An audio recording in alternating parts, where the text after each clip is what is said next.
Olá, meus irmãos, Deus os abençoe, em nome de nosso Senhor Jesus Cristo. Estamos trabalhando, eu e você, por esta preciosa obra do Evangelho, de acordo com Efésios capítulo 4. A Bíblia fala que todos nós chegaríamos à unidade da fé aqui no tempo do fim, cada um em sua posição, cada um contribuindo com o seu dom, com a sua parte. Por isso, somos um organismo vivo, somos um corpo, estamos trabalhando pela fé preciosa, a fé que está nos transformando, a fé que é o grande segredo da verdadeira igreja. Nós não estamos nos conduzindo por coisas intelectuais, por raciocínio humano, não estamos nos estribando em nosso próprio pensamento, nós estamos vivendo de fé na palavra. Fé é o firme fundamento das coisas que se esperam e a prova das coisas que não se veem. Nós cremos no poder da palavra falada. Cremos que Deus criou todos os seus exércitos nos céus, toda a criação do universo e da terra, tudo foi criado pelo poder da sua palavra. E agora a verdadeira igreja vem sendo formado, era após era, pelo poder da palavra falada. Nós somos gerados de novo pela semente palavra falada, de acordo com o que disse o apóstolo São Pedro. Então a palavra de Deus vivificada e vindicada, e isso traz o poder para nos transformar. Veja, assim como o sol é a palavra falada, e toda a vida botânica depende do sol para poder viver, para poder crescer, para poder se desenvolver, nós também temos o sol espiritual, que é a palavra revelada e manifestada para fazer em ordem a semente crescer, a semente palavra falada. Por isso, quando Jesus Cristo, interrogado pelos gregos a respeito da manifestação do Filho de Deus e, por conseguinte, o Filho do Homem, eles chegaram até os discípulos e perguntaram: queríamos ver a Jesus. Veja, essa é toda a pergunta que o homem tem, ver a Deus. Jó até mesmo disse: se eu soubesse qual é o seu lugar de morada, eu iria até lá para ter, em outras palavras, uma audiência, uma entrevista com ele. Moisés quis vê-lo e Deus então mostrou-se a ele através das costas de um homem. Veja, Moisés viu o lugar de misericórdia, porque chegar até a presença de Deus é alcançar misericórdia. Viver na presença de Deus é alcançar misericórdia. Então, no livro de São João capítulo 12, e o profeta tomou essa escritura para pregar a mensagem, o Cristo identificado de todas as eras, e o profeta pregou o tempo da colheita, ele também pregou a palha não herda com o grão e outras mensagens referindo-se ao mistério da semente. Veja, a semente é o mistério da vida. Quando a semente cai no solo, ela morre, logo a água ressuscita, logo o sol começa a puxá-la para cima e o sol vai transformando ela, de acordo com a lei que há dentro da semente, trazendo ela de glória em glória até formar outra vez a semente, que é a reprodução da vida, é a continuidade da vida. Por isso diz o Mombrano, em outro exemplo, ele deu uma mulher a um homem para que ele pudesse reproduzir-se a si mesmo, a perpetuidade do nome, da herança, através da semente. Então, no capítulo 12 de São João, verso 20 a seguir, Jesus estabelece o mistério que envolve a igreja gentia aqui no tempo do fim, quando a igreja passaria por todas as fases, durante as 7 eras, especialmente o tempo da Reforma, com Lutero, depois seguindo com Wesley, crescendo com os pentecostais, até a era da pedra angular, a era do grão, da manifestação do Filho do Homem, Deus mesmo em carne humana. Temos falado sobre esse mistério, conversado sobre isso nas últimas mensagens, mostrando a respeito do véu que tem que ser rompido para alcançar o lugar de misericórdia. Isso é algo muito profundo, isso é uma linha muito fina, e só o Espírito Santo para não permitir que a gente venha embaraçar a linha. Veja, o Mombrana não é Jesus Cristo, mas ele era o véu, atrás do qual, veja, o vaso de barro, dentro do qual estava o tesouro, estava o Espírito Santo, estava o altar de misericórdia. Ele disse em várias mensagens que o trono de Deus, o trono da misericórdia, estava aqui na terra, dentro do seu povo, porque Deus mudou de forma. Ele usou a palavra kenos, né? Para mostrar como ele mudou de forma. Hoje ele tomou a forma de igreja. a forma de sua noiva. Ela hoje é ele. Isso está na mensagem, Cristo é o mistério de Deus revelado. Então veja, ora, havia alguns gregos, os gregos são gentios, entre os que tinham subido a adorar no dia da festa. Eles eram tementes a Deus. Estes, pois, dirigiram-se a Filipe, que era de Betsaida, da Galileia, e rogaram-lhe, dizendo: Senhor, queríamos ver a Jesus. Filipe foi dizê-lo a André, e então André e Filipe o disseram a Jesus.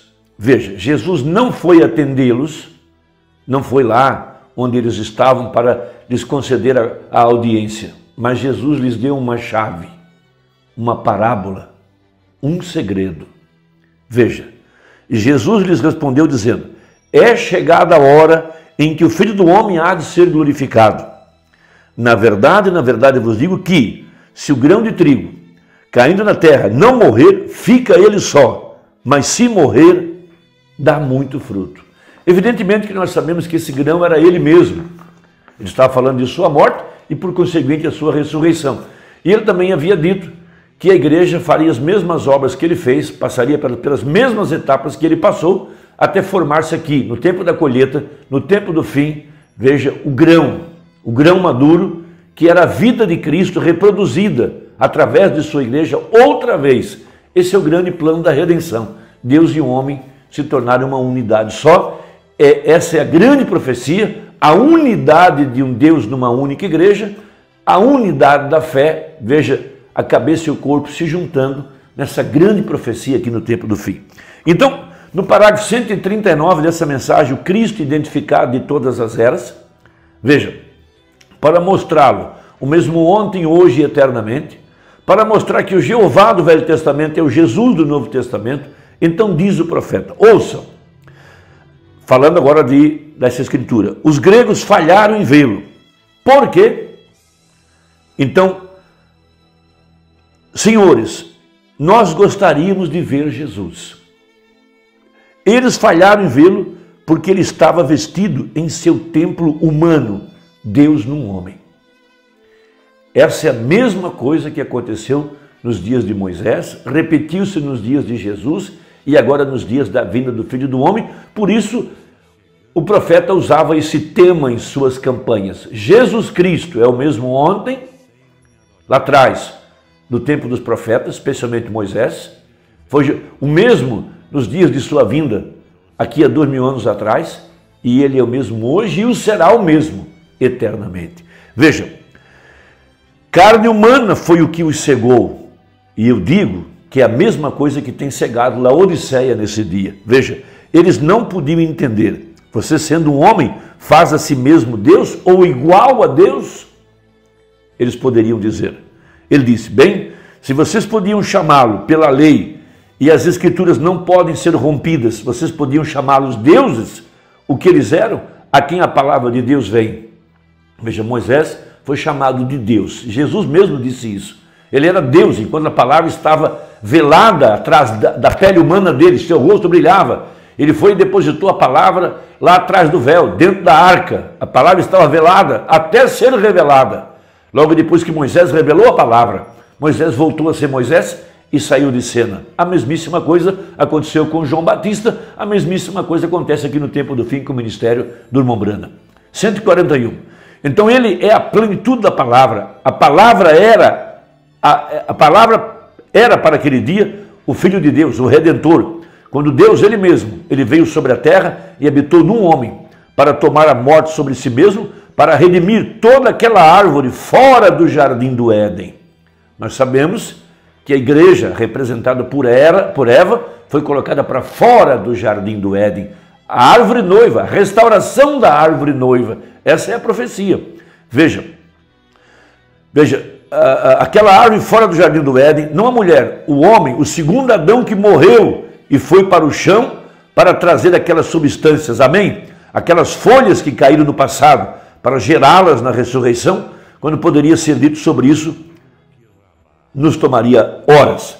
Mas nós estamos aqui para o ponto agora. Os gentios daqueles dias falharam em vê-lo, porque ele estava em carne humana. Essa é a profecia. Então diz o profeta, eu admiro se nós fizermos a mesma coisa.